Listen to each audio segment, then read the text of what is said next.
Hey Internet, long time no see. I wanted to get a video out to talk about these cluster jewels and their notables post that GGG put up, I think yesterday. I had some time to look this over and think about it, and I just wanted to go over some of the notables and thoughts as they pertain to both Holy Flame Totem and Freezing Pulse Totem. I think Holy Flame Totem is actually going to be a pretty powerful build in 3.10, and I might actually league start it. But a lot of this stuff here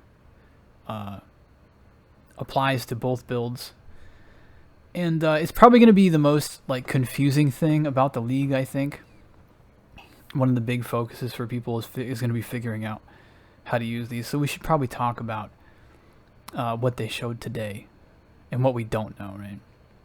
So for those that don't know, these things are jewels that will drop from Delirium mobs, and they basically add passive tree islands to your skill tree from jewel sockets. You can only use jewel sockets on the edge, right? So any of the jewel sockets that are on the edge of the skill tree, you're going to be able to put these jewels in. And you can chain them as they show here in this image, but you can only chain them in one direction, right? So a medium will only chain from a light, and a small will only chain from a medium. You can skip a rank, right? You can go directly from the jewel socket on the edge of the skill tree to a small, but you can't go from this jewel to a medium to a large. They only go from large to small, basically. And alongside these things, they're not just adding notables that already exist. Every notable and keystone from these things are completely new. And that's what we're going to talk about here for the most part, is going over all the new notables. They've shown all of them today, including the keystones. We don't know all of the effects of excuse me, we don't know all the effects of the minor nodes, and we don't really know fully how these things roll yet. But we still get a lot of information from what they posted today. They start with the keystones, right? And most of these are pretty niche. I don't see anything here that's sort of generically powerful for any build. So I think most of these are going to go ignored. Things like, every second consume a nearby corpse to recover 5% life and mana. But if you don't consume a corpse within 4 seconds, you take 10% more damage until you do, basically. So there's going to be builds like Desecrate, Unearth, that generate a lot of corpses. They'll probably take something like this. It's trivial for them to generate corpses, right? But who else is going to risk not having a corpse nearby to consume and suddenly taking 10% more damage? Not me. This here, though, is... when I saw this, I almost felt like they put this in the game specifically for me, because this keystone basically interacts with the Holy Flame Totem build that I made prior to Freezing Pulse without any downside for the most part. The way this node works, right? The two downsides of Lone Messenger are that you can only have one Herald on you, which we were already doing with Holy Flame Totem, and your aura skills are disabled, so you can't run any aura skills yourself, which we weren't doing anyway, unless we had 2 Essence Worms. But in exchange for that, you get 50% more effect of Herald buffs on you, which is massive, because they put the Circle of Anguish rings back in the game, I think with 3.9. Maybe it was 3.8, I don't remember. But this is a multiplicative effect of the Herald buff. So if we go back to Holy Flame Totems, right? Each one of these rings can roll with up to 100% increased buff effect. So for 2 rings, you can get 200% increased buff effect, which is then multiplied by another 50%. More importantly, there's a couple of notables down here. If I can grab my scroll wheel, where are they? Heraldry and Empowered Envoy. Both of these have 20% increased effect of Herald buffs on you. Heraldry is perfect because it also comes with 10% reduced mana reservation of Herald skills. Empowered Envoy's secondary effect doesn't really matter to totem builds so much, because totems don't actually deal direct damage with the Herald skill itself. But this is another 40% increased effect of Herald buffs. In theory, because there's an entire Herald cluster of notables, there's probably also a minor node path like possibility on jewels where we might be able to get even more effect of Herald buffs on the minor nodes. So if you think about a medium cluster, I expect those are on a medium cluster based on what they said here, where, you know, large islands focus on offensive bonuses, medium jewels can be placed in the outermost, blah, blah, blah, and they focus on specific mechanics and utility effects. Heralds sound like a pretty specific mechanic, and I expect that those Herald nodes are on a medium. But if you see the medium jewels they have in this little example, both of them have 2 notables, and this one has 3 passives and this one has 2. They both have a jewel socket. So in theory, we could get both of those Herald nodes, notables, and hopefully the minor nodes would also potentially roll with 5% maybe more increased buff effect of Heralds, in total giving us another 55% increased buff effect of Heralds, which would then get multiplied even further. And not there, but here, if we look at the tree, I did a little fake gem in POB basically, where I pulled 8 skill points out from my Holy Flame Totem tree just to test, and I made a jewel here where I would put this cluster jewel, and the only thing that I gave this jewel was the effect of those 2 notables and the Keystone's 50% more buff effect for Herald of Ash. Nothing else. So no other value would get out of the miners. Just those things. And that is worth almost 41% more damage, assuming we have 2 Herald of Ash rings. It's really, really powerful. And it seems like a no-brainer, right? So Holy Flame Totem is basically just going to get a direct buff from this. The effect of this is going to be a little bit weaker if you don't have Circle of Anguish, right? You don't have nearly as much Herald buff effect increase from your gear or the notables. But I think even without the notables or Circles of Anguish, this node is still like 15% more damage, and then gets better with the notables, and then certainly gets a lot better with Circles of Anguish. So this is really interesting to me, and I might actually league start Holy Flame Totem and try to set this up and see just how much value I can extract out of this Keystone. These other nodes here, man, they're really niche.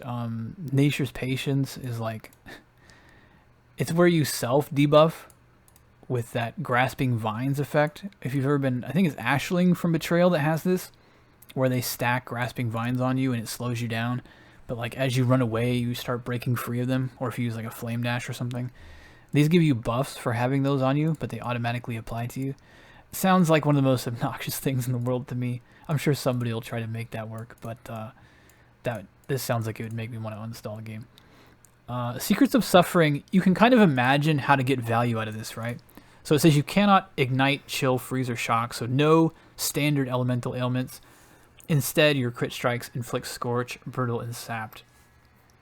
Now, normally, those core elemental ailments are too high value for you to give up for these secondaries.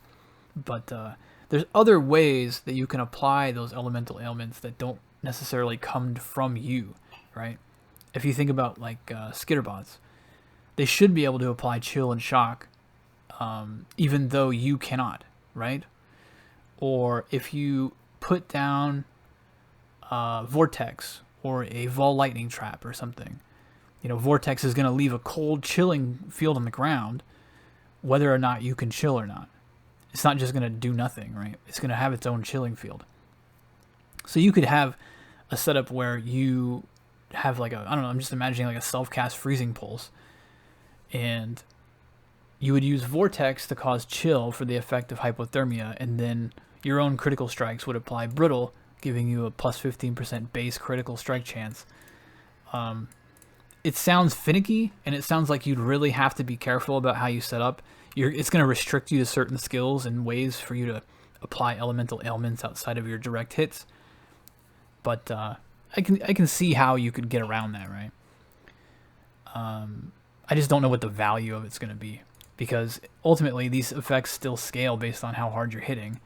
So I'm not sure how hard can you hit an enemy, like a boss, like, you know, Cirrus or something, and how much sap do you get from that, right? If it's as hard to apply shock as it is to apply sap, it might not be amazing on boss fights and not be worth the trouble. This kineticism one, I don't know, dude. I don't know what this is for, because it says attack projectiles always inflict bleeding and maim and knock back enemies, but in exchange you can never pierce, fork, or chain. I feel like the builds that want to inflict bleeding and maim have a 100% chance to do that without this Keystone. And the things that you can take out of your build, like all the chance to bleed things that you could pull out, I don't understand how you could possibly get the value back in exchange for not being able to pierce on your clear skill. I don't know. I'm sure there's some reason this exists and somebody will figure it out, but to me, I saw this and I was like, who is this for? Veterans Awareness just sounds really risky to me. This is something that you better know what you're doing here, because you basically get massive buffs to your defenses when you use a regular guard skill. Basically anything that's not Molten Shell, right? Ball Molten Shell. 10% elemental resist, 10% max elemental resist, which is kind of nuts. And 20% additional physical damage reduction. But if you lose, anytime you lose one of the regular guard skills, you're going to take 20% multiplicative more damage for 4 seconds. That sounds very, very scary. And especially in any kind of boss fight where you would be pressured the most to hit a guard skill. So I guess this is going to be around either having a permanent uptime guard skill somehow, which I don't understand how you could actually do that, because those guard skills don't start their cooldown until they come off. So it feels like you're forced into some at least inconsistent periods of this 20% more damage taken. And it's a guard skill, so I don't know what you're going to fill the time with outside of some Flask buffs and stuff. But I guess if you really know how to time things, then, I mean, that's sort of what the flavor text says, right? Know when you'll be hit and you'll barely feel it. You have to be really certain, though. So I'm not sure how hard you can gimmick this Keystone to make it valuable.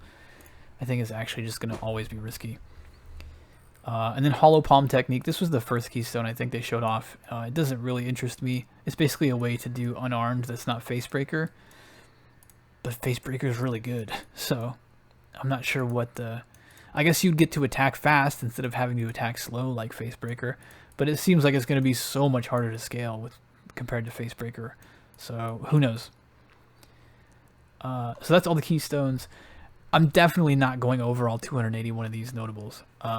I'm mostly just going to talk about what I saw in here. There were a few themes, right, that as I read through all of these. The first was that it feels like the defensive and utility side of the things got a lot more love than the offensive side, which I think is a good thing.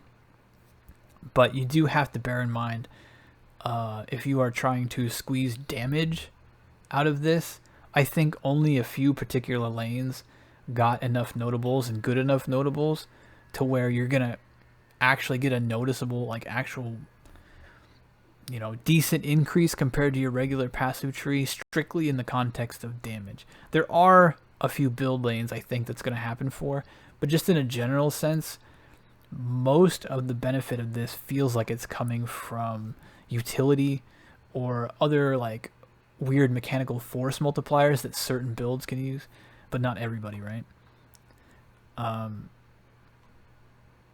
And it's really the defensive side of things. Like the defensive nodes are pretty strong in here, especially towards the bottom of the list. I was really surprised to see how powerful some of the defensive nodes seemed. The other thing I would say is that on the offensive side, they felt particularly subdued when it came to crit and crit multiplier, which I have to imagine is intended, right? Crit and crit multi is already probably the most powerful multiplying, like scaling force outside of maybe Impale. Surprisingly, Impale got buffed, mysteriously, unexplainably. But the best crit node I felt like I saw was this one Precise Commander, which is surprisingly good, actually. It's 50% increased crit strike and 15% crit multiplier, and that's just generic, so anybody can take this, but it's for you and nearby allies, so it's actually an aura. I thought that was surprisingly good, considering most of the other crit, I felt like, wasn't that hot. That was the other thing I wanted to mention. It did feel like support concepts, aura bots, and other support utility characters in party play, they have like an entire buffet in front of them. There's so much stuff that is appealing to those kind of concepts that I have to imagine they're throwing a party right now. These here are the crit specific nodes, and you can kind of see like this one's 20% crit multi and 8% reduced stun threshold. Pretty muted compared to, say, the other crit multiplier notables, especially the good ones, right? Assassination's 35 multi, 30 crit. Doomcast is 60 crit, 15 multi. Arcane Potency's 30 crit, 30 multi. So something like 20 multi and no crit. You know. Here's 40 crit, and crits have a 5% chance to deal double damage. I think value-wise that's actually one of the better ones, but again, backing off of crit multi. This one was probably the one that caught my eye the most of all these crit nodes, which is you have a chance to gain Unholy Might for 4 seconds on crit.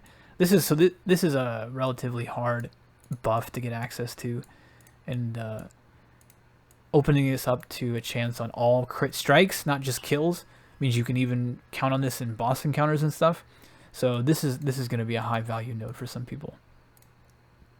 Some more area effect stuff all seems pretty okay. Like +1 to a maximum intensify is not bad, I guess.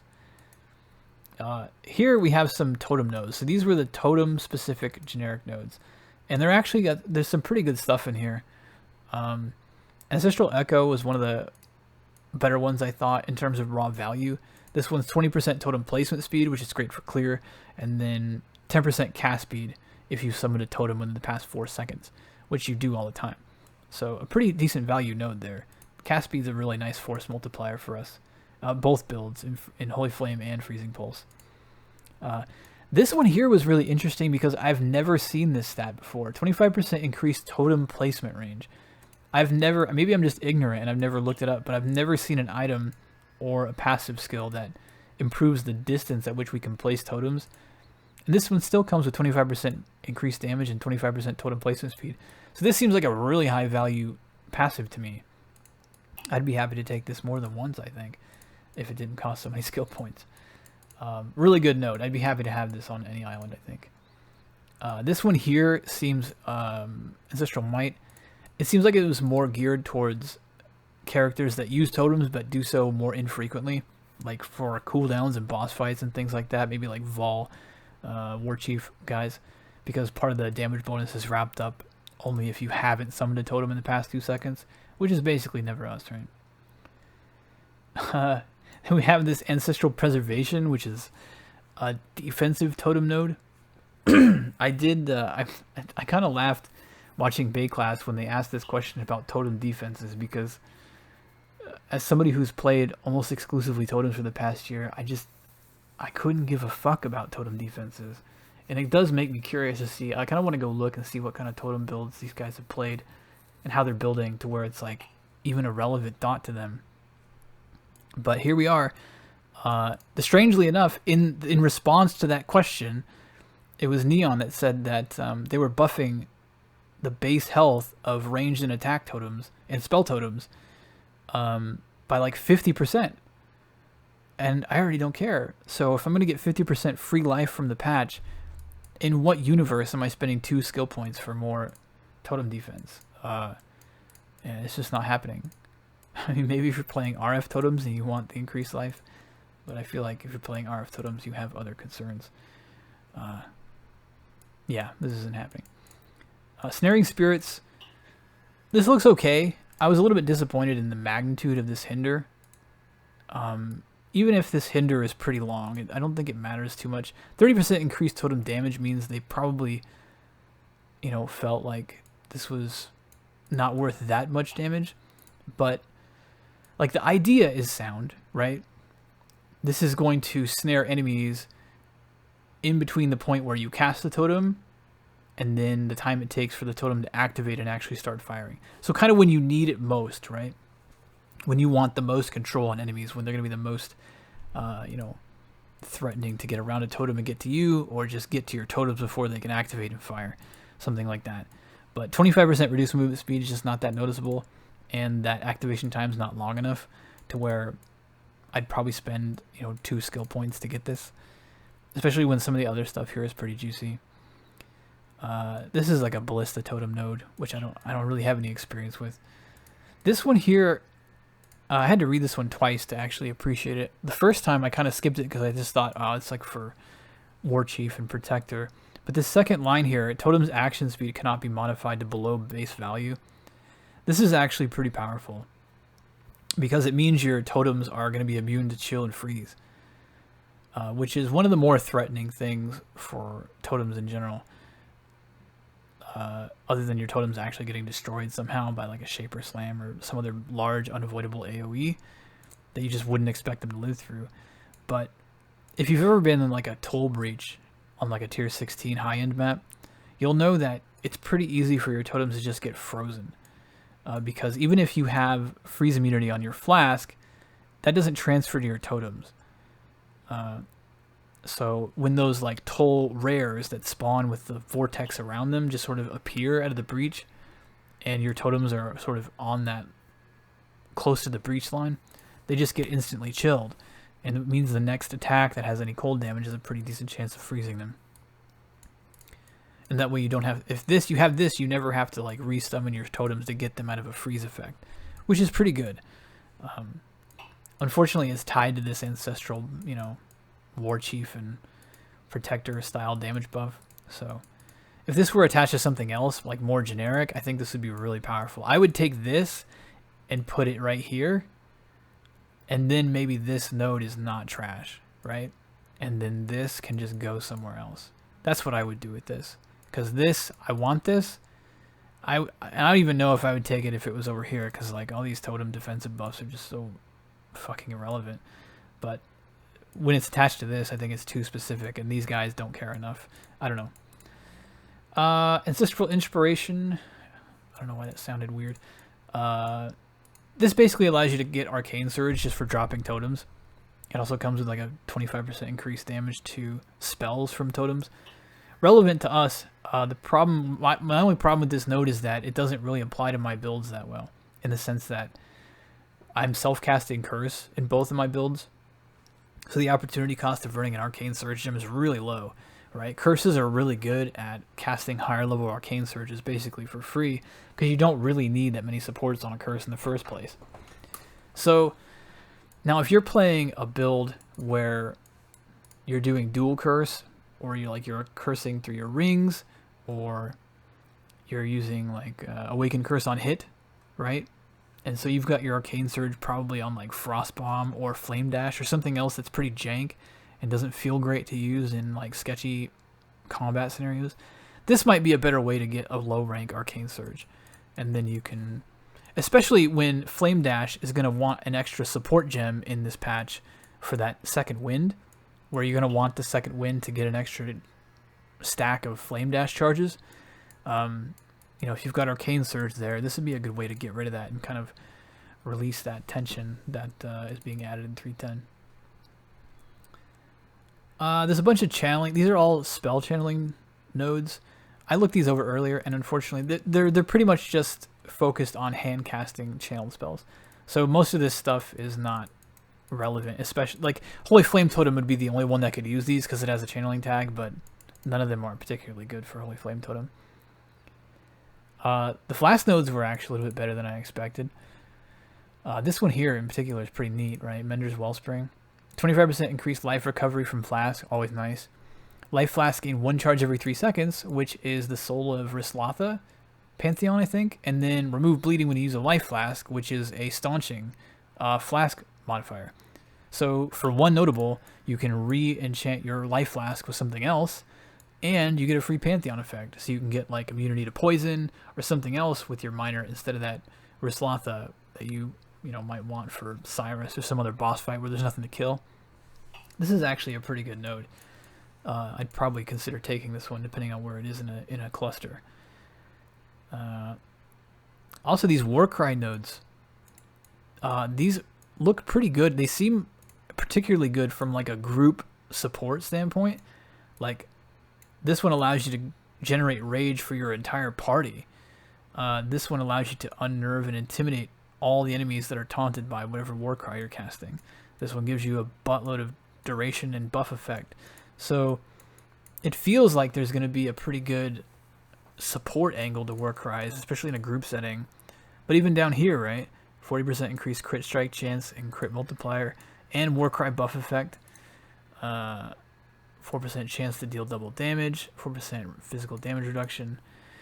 And these are also, like Flame Dash, supportable by that second wind, provided you don't make them instant. It's unfortunate that warcries feel so much better when you make them instant from that battle cry node. If you do this, they're not going to be supportable by second wind anymore. But it might be worth not doing that just to be able to have 2 stacks of warcries. You could run a bunch of stuff. It feels like these are really powerful. These are the kind of nodes I think people that like warcries have been asking for. A bunch of weapon nodes. I don't really care about weapons other than I might actually start as a gladiator this league. So I've been looking at some of these weapon nodes, but I haven't looked too closely yet just because I'm focused on totem builds that I gotta update.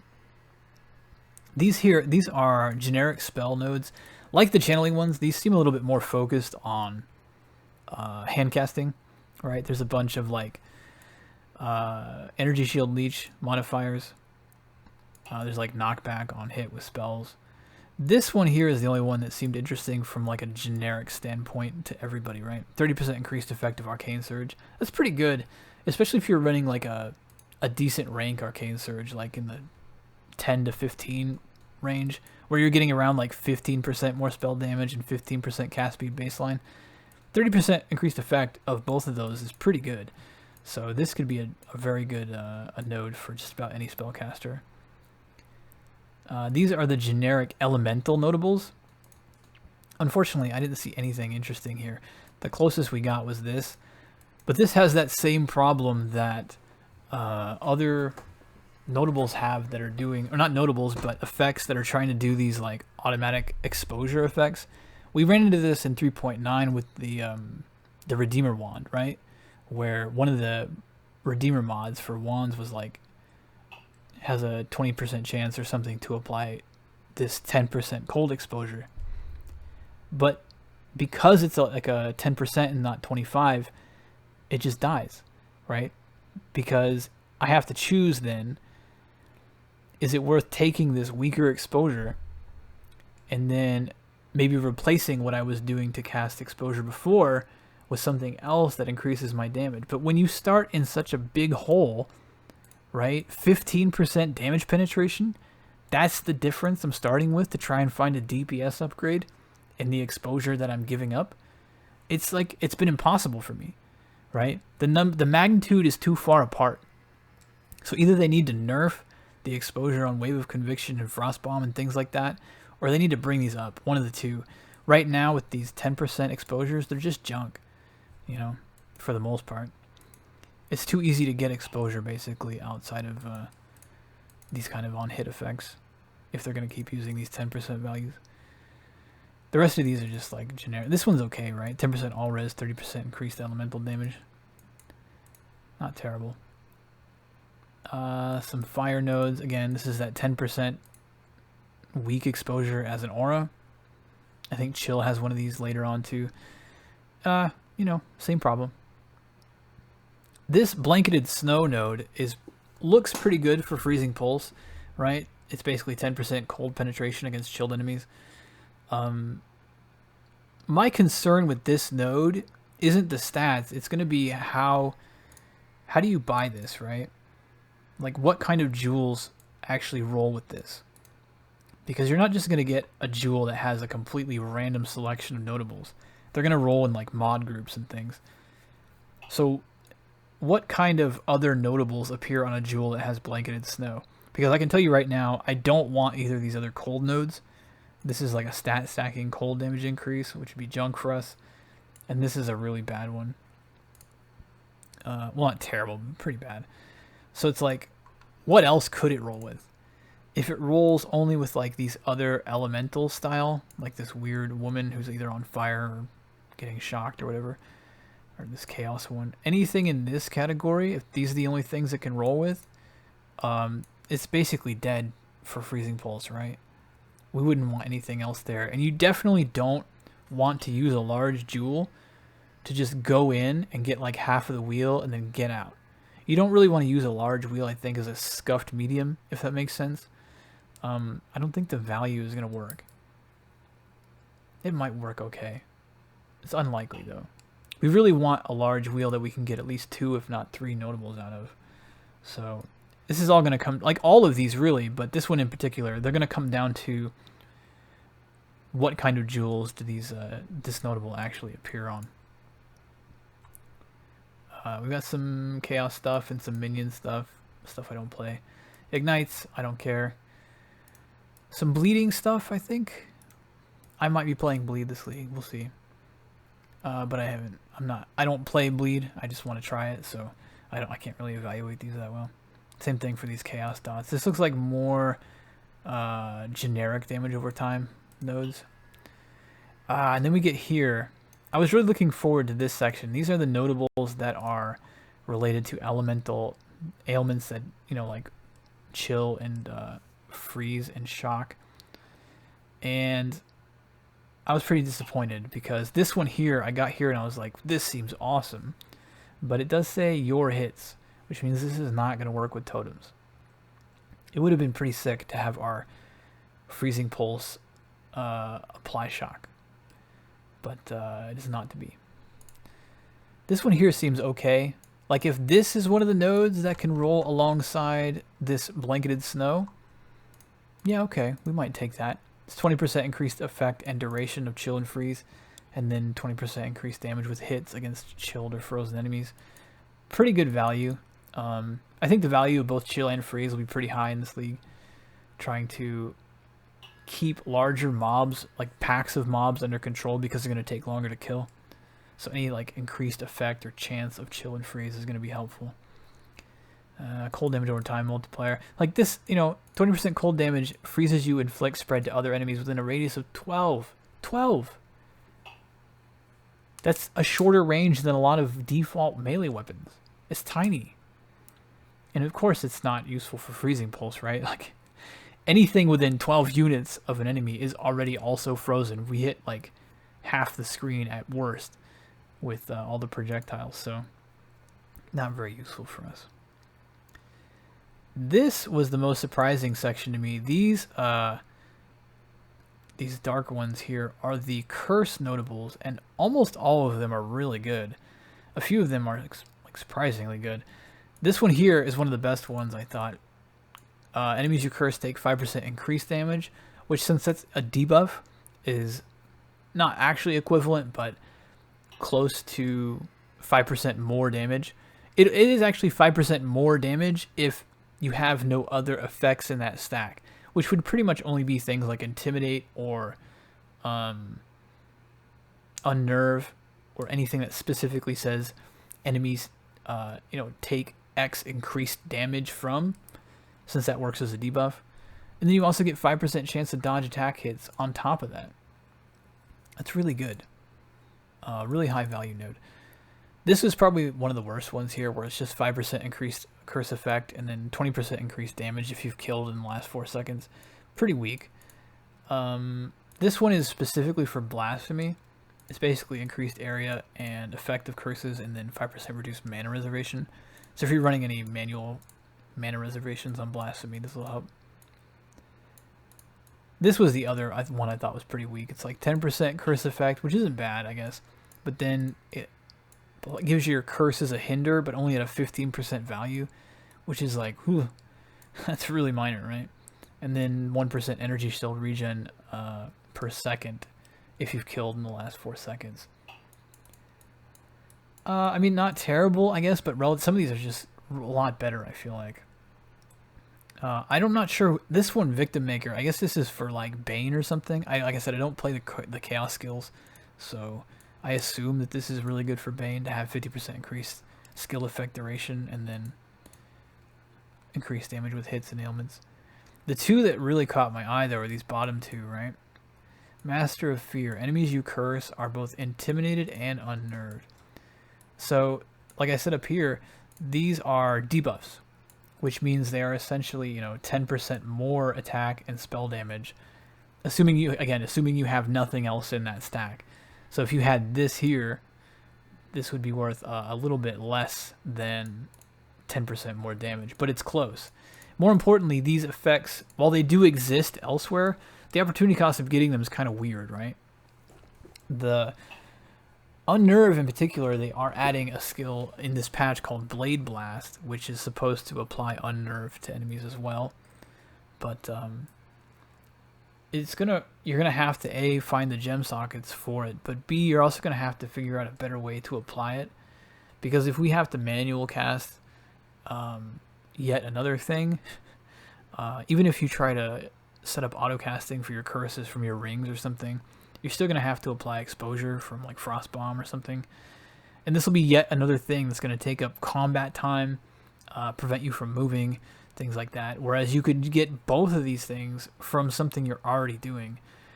And you wouldn't have to like try to get Unnerve on your glove from Hunter influence, things like that. This is something I would take, like, no questions asked. Same for this one. This is the one that gives Culling Strike against Hearst enemies, as well as a 20% increased skill effect duration. I think this will work with totems. The way it's written, it isn't that your hits have Culling Strike, you just have Culling Strike. And because that is like a effect granted to you, I think your totems will inherit that effect. I'm pretty sure. This is one we're going to have to test, but if it does work, this is another one just like Master of Fear, where I would basically take it, no questions asked. This isn't quite the same as 10% more damage, but it is close to effectively 10% more damage. More importantly, it triggers at the end of the enemy's life bar. So if you think about the bosses that can be cold, like I'm pretty sure Cirrus can be cold, right? And in his last phase, typically in those fights, the last phase is the most dangerous, but they don't necessarily have all their health. So with Cirrus, you've got the last phase, which is way more dangerous than anything else, but he's only got 40% of his total life. So with Culling Strike, you're literally cutting out an entire quarter of the last phase, right? That's super good, and it's way better than just having 10% more damage. So this is pretty cool. I would take both of these for sure. Down here, we've got the Herald effects. And this is what I was talking about at the start with that, what is it, Lone Messenger? Yeah. Heraldry and Empowered Envoy both have 20% increased effect of Herald buffs. So for the Holy Flame Totem side of things, I think if you can't, like, you can get either these two or these two Herald buffs, and both of them would be really powerful. The other Herald ones, I think, aren't going to be that great for Holy Flame Totem specifically, but in general, these seem like pretty high value nodes. So if you're doing Lone Messenger with, like, Herald of Agony or Herald of Purity or something, they're going to be worth considering. Down here, you've got some minion nodes, which I don't care about. These three here seem to be like not just minion nodes, but specific to the heralds, right? Purity and Herald of Agony. I'm actually surprised that they buffed those heralds so much, and literally just now, as I'm saying this out loud, it's making me suspicious that they've like nerfed the shit out of those. Hopefully they didn't do that to Herald of Ash, right? But now, as I sit here, I'm pretty sure they nerfed both Herald of Purity and Herald of Agony. So, good luck if you play those builds. Anyway, there's a few generic projectile skills here that a couple of these are pretty good for both Holy Flame Totem and Freezing Pulse, right? This is 30% increased projectile speed, 20% projectile damage. I would definitely take this over, at least for Holy Flame Totem, I would take this pretty fast. It's a little bit worse for Freezing Pulse in the sense that you can anoint Flash Freeze. Excuse me.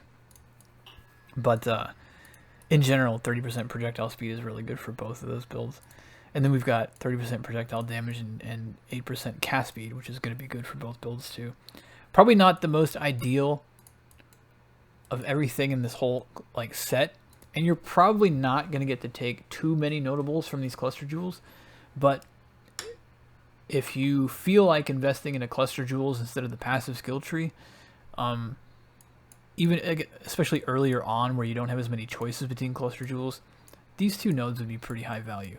I wouldn't be upset at having to take those. Some brand stuff, which I don't play, and some trap stuff, which I also don't play. And down here we get into the defensive stuff, right? And there's some really nice stuff in here. The life and mana nodes were surprisingly good. I expected them to be kind of weak because, you know, they just want to control the amount of life and mana that people have access to, but they're pretty good actually. We've got like a 10% life, 20 flat life node, 8% life, 30% increased recovery from flasks, 8% life, 10% energy shield, which is basically written in blood minus the strength.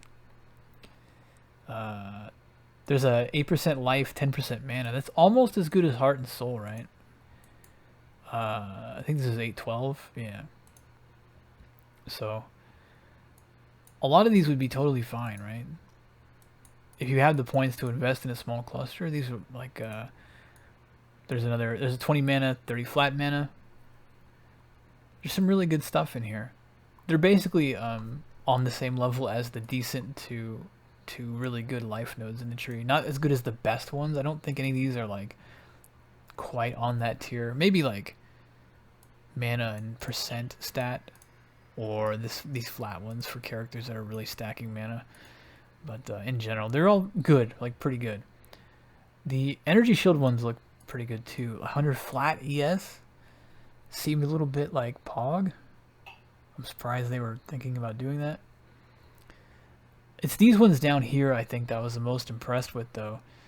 Pretty much all this stuff is juicy from here down. 10% of max life as extra armor is actually pretty good.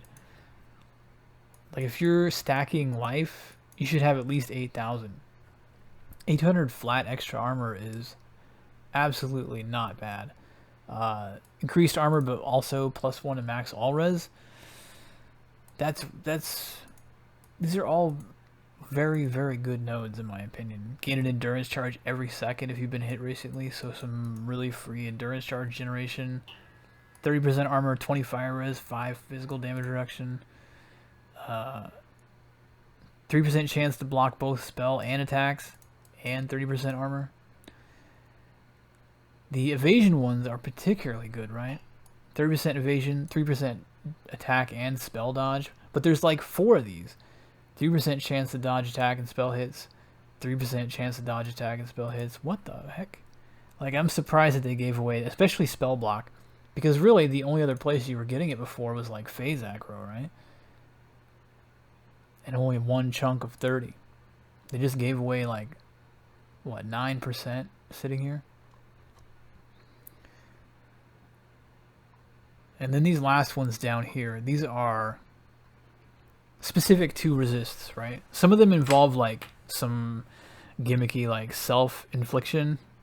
Like there's a 12% increased movement speed while shocked and reduced effective shock on you for people that I guess enjoy shocking the hell out of themselves.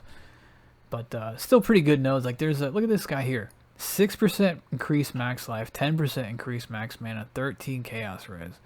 Blessed. Not kidding. Like that is a fat node. They really did a good job, I think, with the defensive and utility nodes. There's not as much interesting damage for most builds. Like I said, some builds really got a suspicious amount of attention. That's how I'm going to phrase that now. Because now it's like, I am suspicious. Why did they give max virulence, losing virulence slower. They must have taken a big dump on Herald of Agony. That's my guess. And then I see all these minion nodes, and I'm like, maybe they did get shit on. I don't know. Same thing with mines, right? We expect mine nerfs, all these mine. We'll see. Patch notes will be out later today, and I'm sure I'll have a video on those too. But just to give you an idea where my head's at, right, as far as what I'm thinking about as far as both of these builds, I feel like the Holy Flame Totem side of things is tighter on points than the Freezing Pulse side, especially in the sense that, like, we're going to get so much value out of the Herald buffs and that Keystone. I don't think we need to dip into Cluster Jewels any further, right?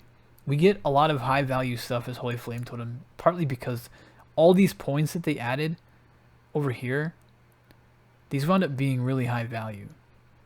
We might be able to afford to junk these, but this one's like, that's tough to give up. What is that, like 5.4? Yeah. These are just good nodes. And so having all these points wrapped up over here made it really hard to strip any more, even like mediocre efficiency points out of the build. I stripped a couple of life miners. Basically, I bought 8 skill points at level 95 to come up here and at least branch into a full, relatively full large cluster and then jump into the Keystone immediately. If push came to shove, maybe we could rip out these last two. Like, they're not, it's like what, 2.8 per point. I think we have to hold shift here. It's 3% per point for these two. It's like really good. 3% per point is like nice. It's not like the best in the game, but it's definitely nice.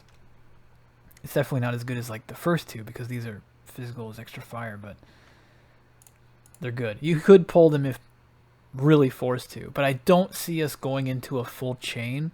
Light, medium, small. Light? Large, medium, small. Well, we're definitely going to go to a small, right? We need to get into a Keystone. And so I doubt we'll be going light, medium, Keystone. I guess we could get 2 sockets on a large, right? They've shown that much. I'm pretty sure what we'll be doing is trying to find a large cluster that looks kind of like this. We might not need 3 notables even. Because this is like 1, 2, 3, 4, 5, 6, 7 points with both the 2 jewel sockets and 2 of the notables. And that might be what we're looking for. But the large clusters, I don't think that they're going to have nodes like these Herald nodes or these Curse nodes. If it turns out that a large cluster can get those, then we're pretty much in there. Because we'll both get the Keystone and a free jewel socket for whatever we want. I think it's going to wind up that they're going to be on the medium clusters. This looks to me like the largest a medium cluster can be. And this might be how we wind up spending our points, right? Going straight from here into 6 plus 1 for the Keystone and then figuring out what to do with that last level 95 point. I don't see us going into a full chain. However, on the freezing pull side of things, I feel like because we came up here into Written in Blood and Doomcast, and that's not to say that Doomcast is a bad island at all, but the extra travel coming this way and this extra travel point up here and the number of points that we sink up here made this a slightly worse proposition. And it was easier to modify the tree to slip into these more efficient points and then get out, right? So we have the jewel socket and we bought 13 skill points at max level. And this seems like it'll probably be enough for at least a large into a small. I don't think we'll take a Keystone with this build. It doesn't really look like it makes any sense. We need to get as much value though as we can. So we really want to, I think, go from a large into a medium and get both of those curse nodes at a minimum and then get damage out of the large cluster. Again, I'm not going to make too many guesses on what the most efficient notables are going to be, especially on large clusters, until I see more about how these things actually roll. because I need to know what the mod groupings look like. I need to know like what notables can roll with what other notables and things like that. So it's just impossible to really min-max one of these duels properly, especially when we don't even know all the possible outcomes of the minor nodes, which is going to be pretty relevant, right? If we took this as an example and we put those same 7 points in here on Holy Flame Totem, there's still 3 minors missing. There'd even be 3 minors on the medium like this, right? We would probably take all 3 of them if they were Herald buff effect. So there's no point in min-maxing and theory crafting to that level until probably until after the league starts and we can actually get our hands on the jewels and start rolling them and stuff.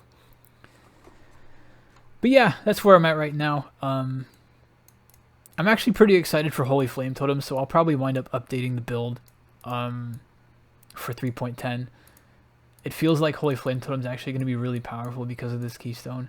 It was already really powerful. I think it was underrated. I didn't update the guide for 3.9 just because I didn't have the time, and I wanted to play Freezing Pulse again, and that's all I had time for. But just seeing even what other people did with Holy Flame Totem, you know, some people were running it with like Eldritch Battery from the Devouring Diadem, and if you do it that way, you can just jam a bunch more damage into the build if you want to. It's kind of finicky, but in general, it's a very, very powerful build, and I want to update my sort of newer player-friendly guide version of it and play it myself probably. If I don't play Holy Flame Totem this league, I think I might not start totems at all. That doesn't mean I'm not going to update the guides. I just think it's probably getting about that time where I should league start something besides totems for a change before I actually lose my mind.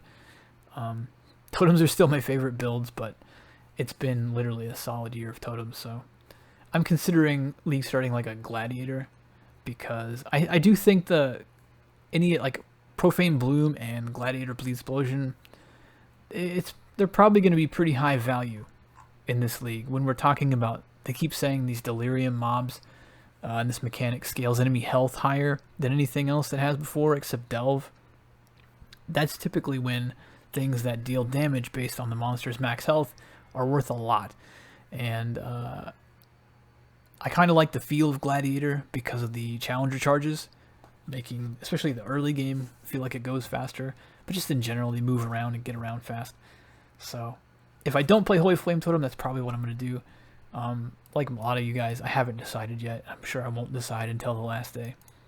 But I'm definitely thinking about Holy Flame Totem, and I think you should too, because there are very few skills that are as good at league starting as Holy Flame Totem.